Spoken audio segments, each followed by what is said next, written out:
No i dojechaliśmy do Guangzhou, miasta, które w Polsce kojarzy się raczej z całym regionem pod nazwą Kanton. Nasz hotel znajduje się w dzielnicy Tianhe. Jeszcze w latach 80. były tu pola ryżowe i fabryki, a całą dzielnicę zbudowano praktycznie od zera w ostatnich 30-40 latach. W Tianhe od razu poszliśmy coś zjeść. I pierwsza rzecz, którą zauważyliśmy, tutaj królują makarony ryżowe. W Shenzhen jedliśmy głównie ryż. Naszym celem w tej chwili jest Shamian Island, ale po drodze trafiamy na taką targową uliczkę pełną składników kuchni kantonu. Ryżu, ziół, suszonych owoców morza, przypraw i lokalnych produktów, które chyba tylko oni potrafią nazwać. Ta wyspa w XIX wieku była mielizną nad rzeką, a potem zbudowano kanał i stała się wyspą.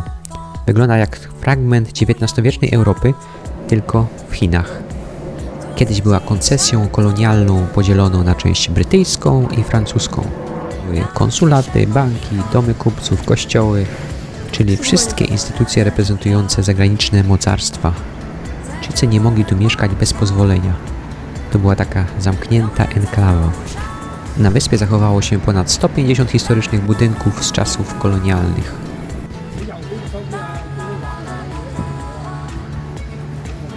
A to już ulica handlowa Shangxiajiu. W formie istnieje od 1995 roku, ale handel w tym miejscu działa od setek lat. Charakterystyczna jest ta zabudowa z arkadami, takimi zadaszonymi przejściami, które chronią przed słońcem i deszczem.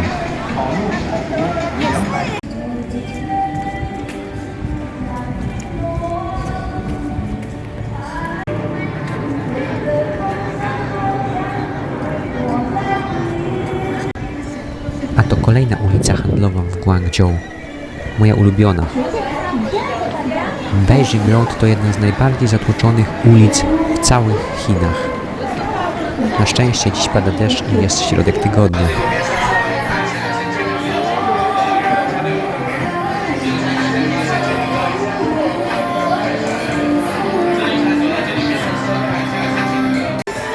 Wieczorne światła i natężenie kolorów typowe dla tego regionu jest niesamowite. China po prostu nie da się opisać. Myślisz, że już widziałeś wszystko, a nagle kolejny ekran, jeszcze bardziej kolorowy, inna reklama, inny styl i tak w kółko.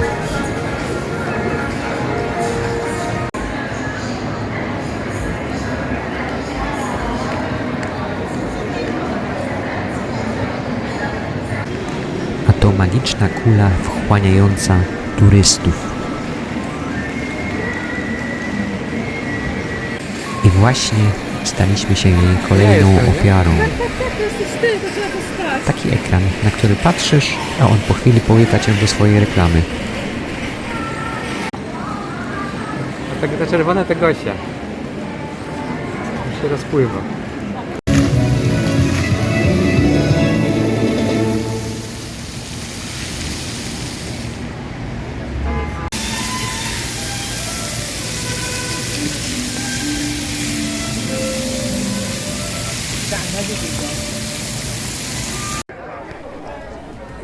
To jedna z najlepiej zachowanych tradycyjnych budowli w kantonie.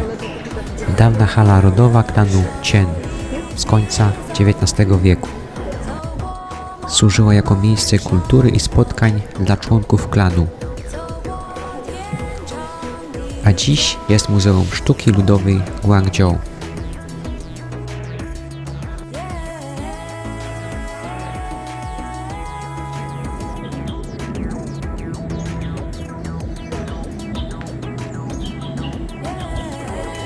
Wieża kantońska ma 600 metrów wysokości i przez kilka lat była najwyższą wieżą na świecie.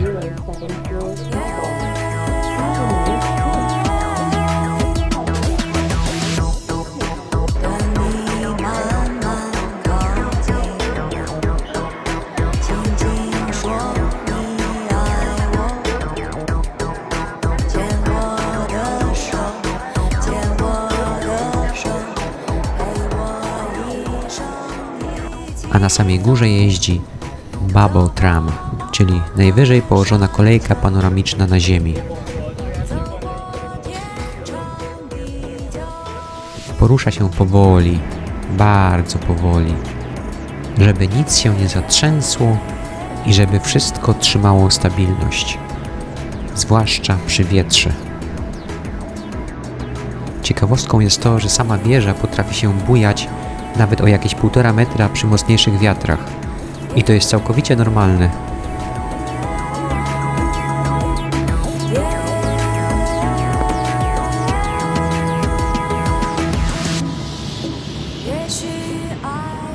Szklane bąbelki na torach, na skraju przepaści, 600 metrów nad ziemią. Jadą powoli. Tak powoli, że można spokojnie nacieszyć się widokami, a nawet mieć czas na różne refleksje. Na przykład, co by było, gdyby taki bąbelek się wykoleił? Czy zawiózłby na linię?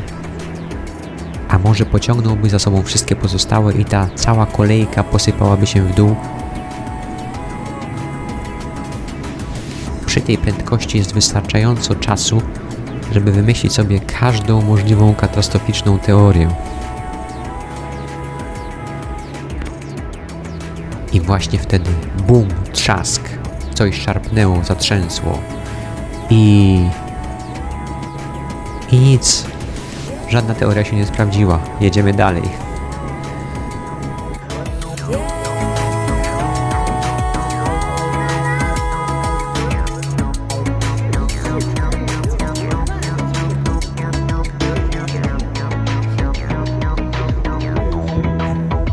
Jak patrzę na nią z dołu, wygląda trochę jak taki ogromny komin przemysłowy, tylko owinięty dekoracyjnym rusztowaniem z rur.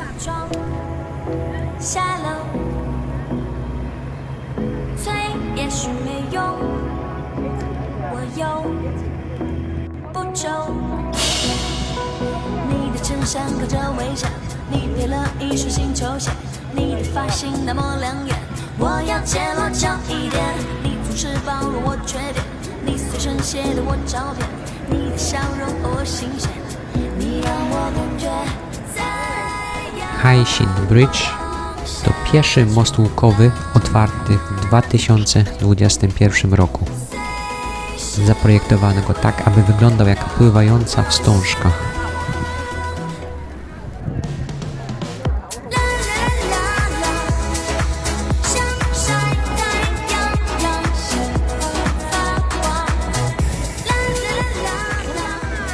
Wyspa Haishinsha. Dziś to taka zielona oaza pośrodku rzeki między Canton Tower i drapaczami chmur. Przed nami centrum biznesowo-finansowe Guangzhou, pełne drapaczy chmur, hoteli, centrów handlowych i instytucji, czyli dzielnica Jiuzhang New Town. Huacheng Square to jeden z największych miejskich placów w Chinach, a pod nim 3 linie metra, centrum handlowe i parkingi na tysiące aut.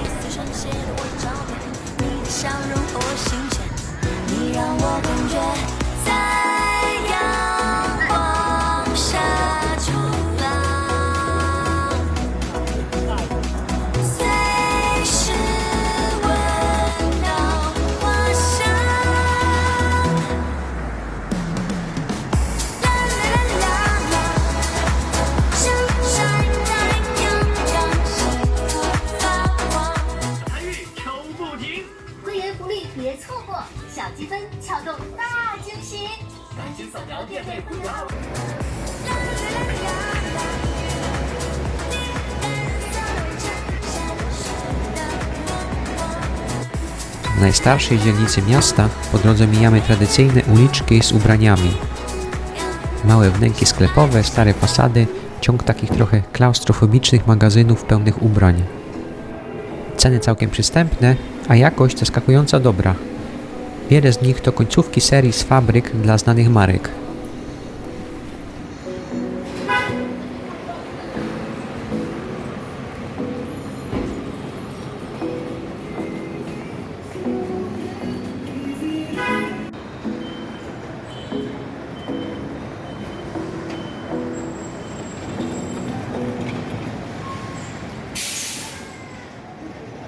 Beijing Road istnieje tu od ponad 1000 lat. Na dole pod szklaną podłogą widać oryginalne kamienne nawierzchnie jeszcze z czasów dynastii Song i Ming, a nad głowami gigantyczne trójwymiarowe ekrany reklamowe i postacie wychodzące z budynków. Takie połączenie dwóch skrajności, 1000 lat historii i przyszłości.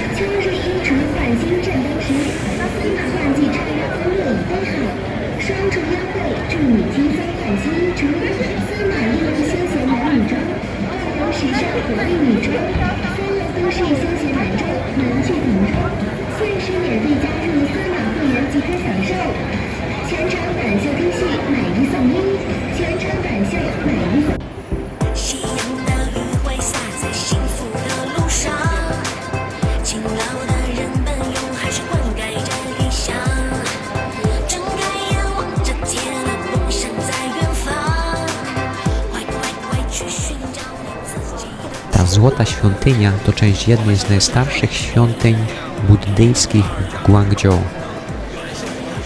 Jej złote oświetlenie ma symbolizować światło, mądrość i ochronę podróżnych.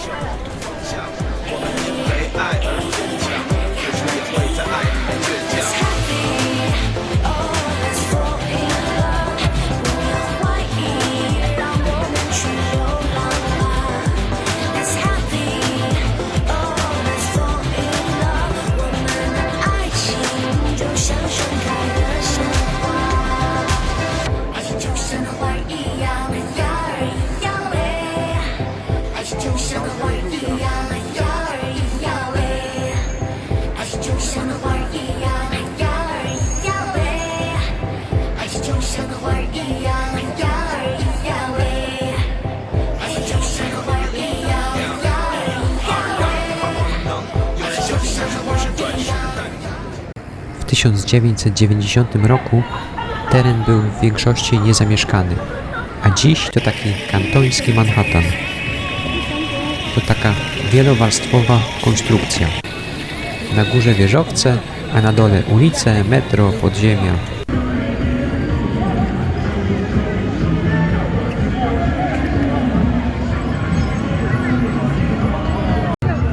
Znajdują tu się jedne z najwyższych wieżowców Chin. Centrum finansowe CTF, 530 metrów, 111 pięter plus 5 podziemnych, najwyższy w mieście i 7. najwyższy na świecie. Oraz wieża IFC, 439 metrów.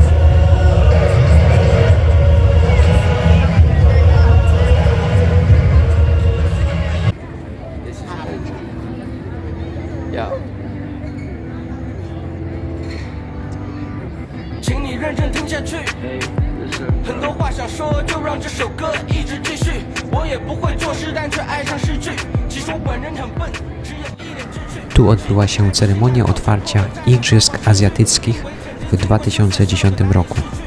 Na wyspie zbudowano wtedy stadion na 50 000 osób. Wcześniej wyspa była niedostępna, służyła głównie jako poligon wojskowy i teren przemysłowy.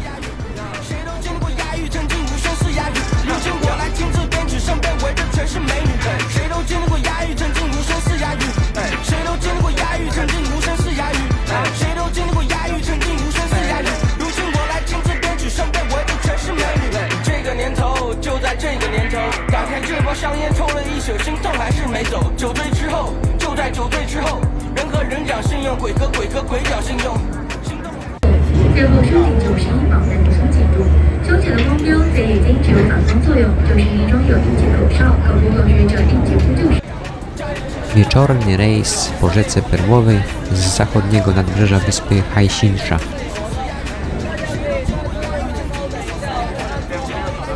Wybraliśmy wersję ekskluzywną. 1,5-godzinny rejs z najlepszymi miejscami na górnym, otwartym pokładzie. Statek płynął, mijając takie miejsca jak Canton Tower, Lide Bridge, Haixinsha, Guangzhou Opera House, IFC Tower, CTF Finance Center, historyczne nadbrzeża Tianjin Wharf i wiele innych. 规划展现蓝图，从此冲上去。曾经刻过的兄弟，我们一直有缘在遇。我们站在最高的山顶，没底层被我们占据。如今我们穿着金，带着银，一直赢。个人演唱会开不停，开不停。曾经刻过的兄弟，我们一直有缘在遇。我们站在最高的山顶，没底层被我们占据。如今我们穿着金，带 To naprawdę unikalna perspektywa. Po jednej stronie widać nowoczesne centrum, a po drugiej lśniące światła wieży. Mieszanka przeszłości, teraźniejszości i technologii.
Wieczorny rejs po rzece Perłowej to chyba najlepszy sposób, żeby zobaczyć Guangzhou w pełnej krasie.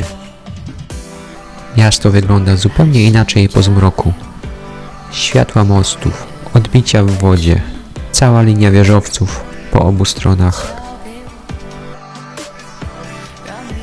Na górnym pokładzie wszystko było jeszcze bardziej intensywne. Wiatr, spokojna muzyka z pokładu i niekończąca się panorama po obu stronach rzeki.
Dzięki, że obejrzeliście ten odcinek.